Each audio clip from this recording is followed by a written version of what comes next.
Hey people, what's going on? It's Jameel, and I want to go over some few things about gang stalking. Now, what gang stalking is gang stalking is organized intimidation. Organized intimidation. Now, my situation was very unique. I went through many years, about 10 close years of hardcore conspiracy research. I attracted the attention of the most powerful people in the world. And, the whole time I was doing conspiracy research, I knew these people were out there somewhere, and I knew the stuff I was talking about was real, but I didn't think it was going to happen to me. And so when it came into my life, it was pretty startling. There was a unique situation where I was put in a very vulnerable situation. I was basically set up to be killed. I beat that, got out of it, slipped out of it. Then after that, I went through a year of gang stalking. I beat gang stalking, and now I want to tell you about how you can beat it. One of the things that you got to do is you got to get familiar. Get familiar with your gang stalkers. Get familiar with the patterns, okay? And you keep moving. You keep moving. Like Muhammad Ali had a phrase, float like a butterfly, sting like a bee. And that's the phrase I adopted. And I put the formula to work. I would go out to places, I would go out to restaurants, I would go out to companies, corporations, businesses, shopping malls, and I would just tell the people who I am, what happened to me. I would walk up to the people. At the first store I did it at, the corporate management, they knew exactly what was going on, that I was coming in there. The employees that worked there were looking at me, and I told them, hey, I'm not a criminal, I'm not a thief. This is the reason why these people told you to watch me. And then it became easy. The next store I went to became a little bit easier. The third store I went to, I was laughing with the people, and it became sort of a happy thing. The fourth store I went to, as soon as I walked in there, the woman was being nice to me. There was other people in the store I was talking to. One of the things that I've been blessed about is, okay, when the gang stalking first started happening, it was things like cars watching me, on the corner.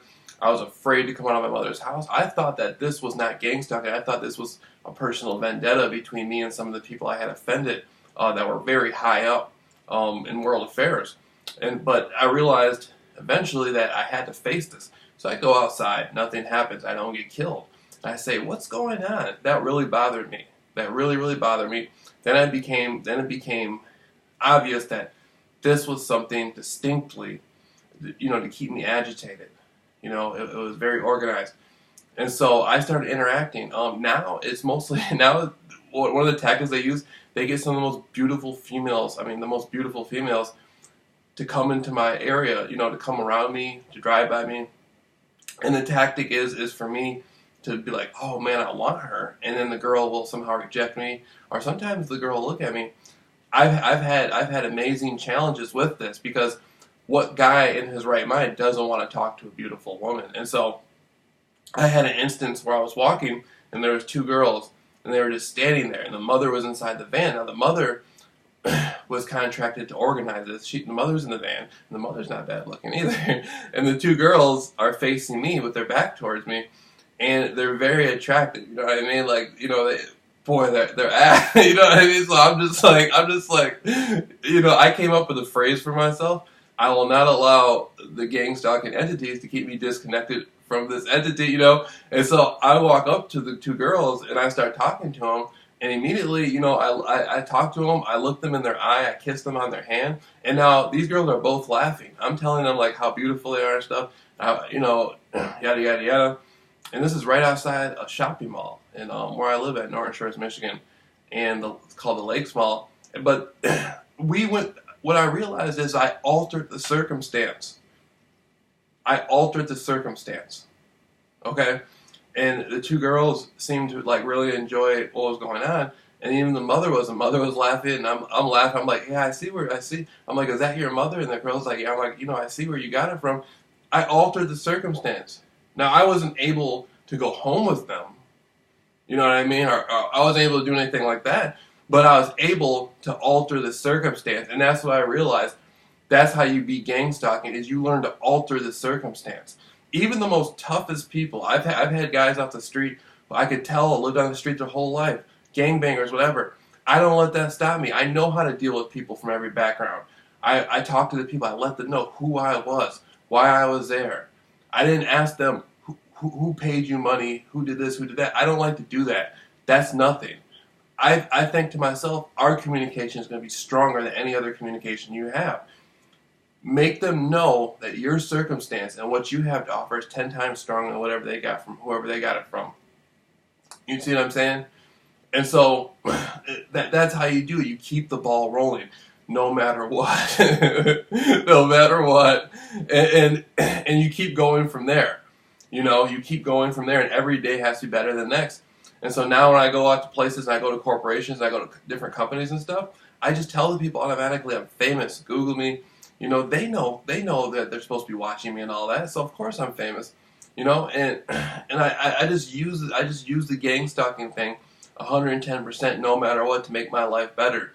And so that's just one of the tactics you got to use when you see cars coming with the headlights on, or even without the headlights on, and you know, and you have a good feeling that these people are. You wave at them, and then wave at other people who have nothing to do with it. Get used to interacting and navigating through life in this circumstance. Don't let it keep you blocked out of what you want to do. Okay, don't try to be in the shadow. Just go forward. I went to Phoenix for a couple weeks to collect some thoughts. I live in Michigan, of course, and so I ended up going to a nightclub out there. And now I'm not a nightclub type person, but I just wanted to see what would happen when I got in there. Okay, and so I get in there. I'm hanging out. I'm laying back. I'm watching the scene. Do you know? Listen to this. There was a woman working there. She looked the best. I mean, there's probably like 200 people in this nightclub. The woman working there, she looked the best. I'm talking about she was like Hawaiian or something like that. Real pretty looking, real nice hair, long beautiful hair. And do you know that the nightclub told her, keep watching that guy, keep walking by him. She started doing this so much she couldn't help but to interact with me. And she didn't know why they were telling her that. That's what fascinated her. What is it about me that I'm so different than everybody else? Why is all this attention on me? See what I'm saying? And so I use that as a tool, as a mechanism to keep my grind going, to grind it out. You know what I mean? Keep that winning spirit going. Keep that championship going. And so next thing you know, I'm sitting there and like we're holding hands and stuff, and she's telling me that, you know, I'm gonna be her best friend for the rest of her life. So like, I mean, the stuff like this never really happened to me before, not on that level.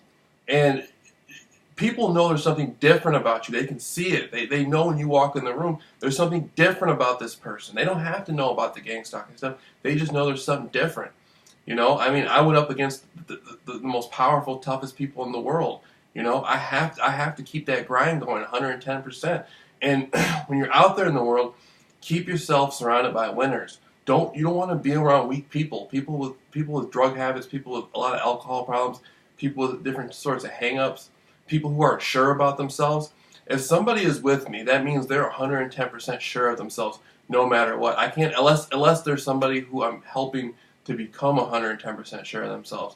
I can't afford to walk around with people who are half there and half not there.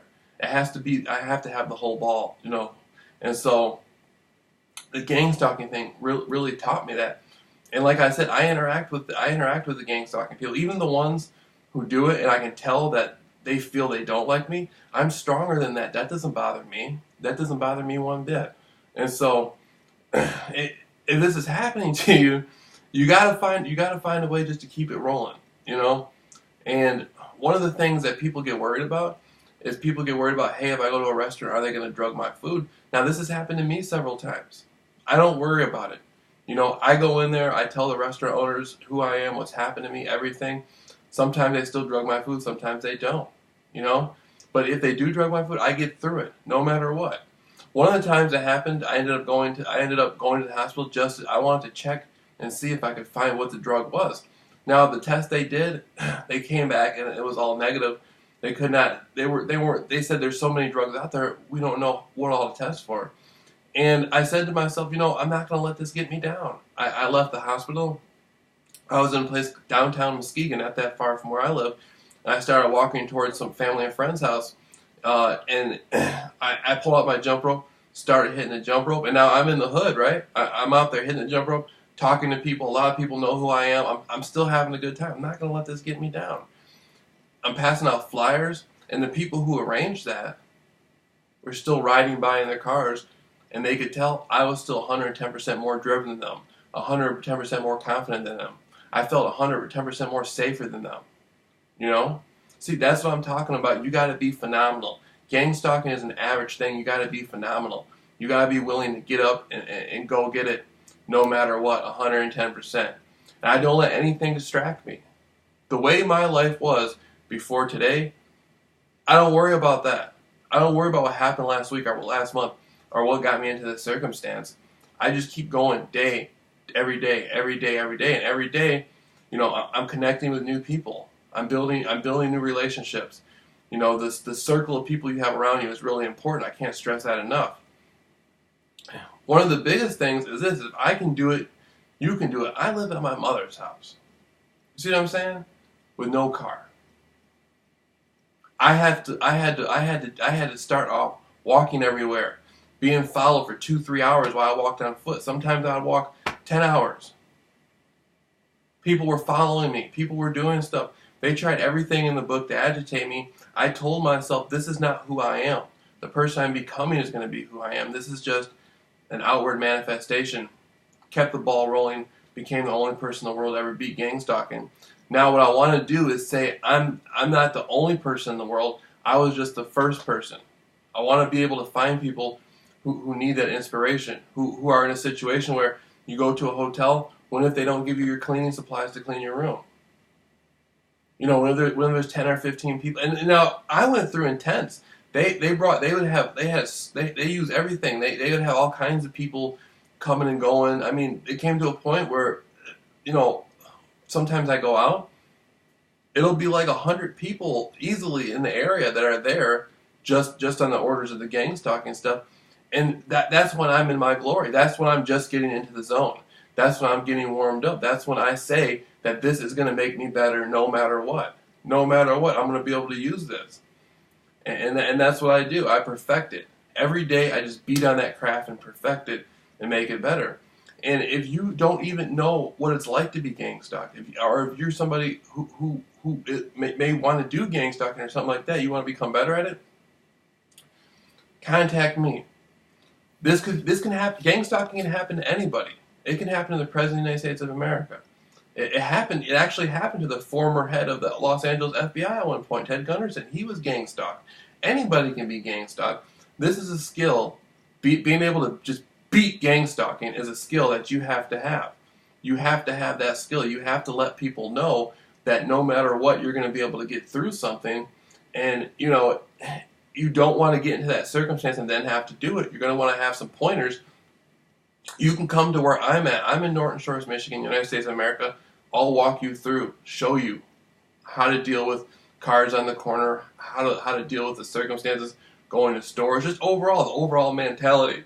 Or I can go to where you are, like if you live in West Virginia, you know, if you live whatever state you're in, or if you live, you know, in France or something somewhere, you know, we can work something out. If you can pay for me to get a ticket and get there, stuff, you know, I'll be able to get you through it. If you work at a corporation, you work at a company, and there's gang stalking going on, you can't afford to lose your job. You have to get through it. If you want to make sure your employees can get through it, if this is happening in your company and you want to stop it, you know, just let me know. You know, no matter what, I'm going to be there 110%. And I've done this on every. I mean, I've had everything happen. Like I said, helicopters. You know, food getting drugged. You know, electronical weapons were used against me. I mean, the whole 9 yards. It doesn't faze me. I'm in the zone. So if you want to be in the zone too and be able to beat this, you gotta have that drive and be able to contact me. All right.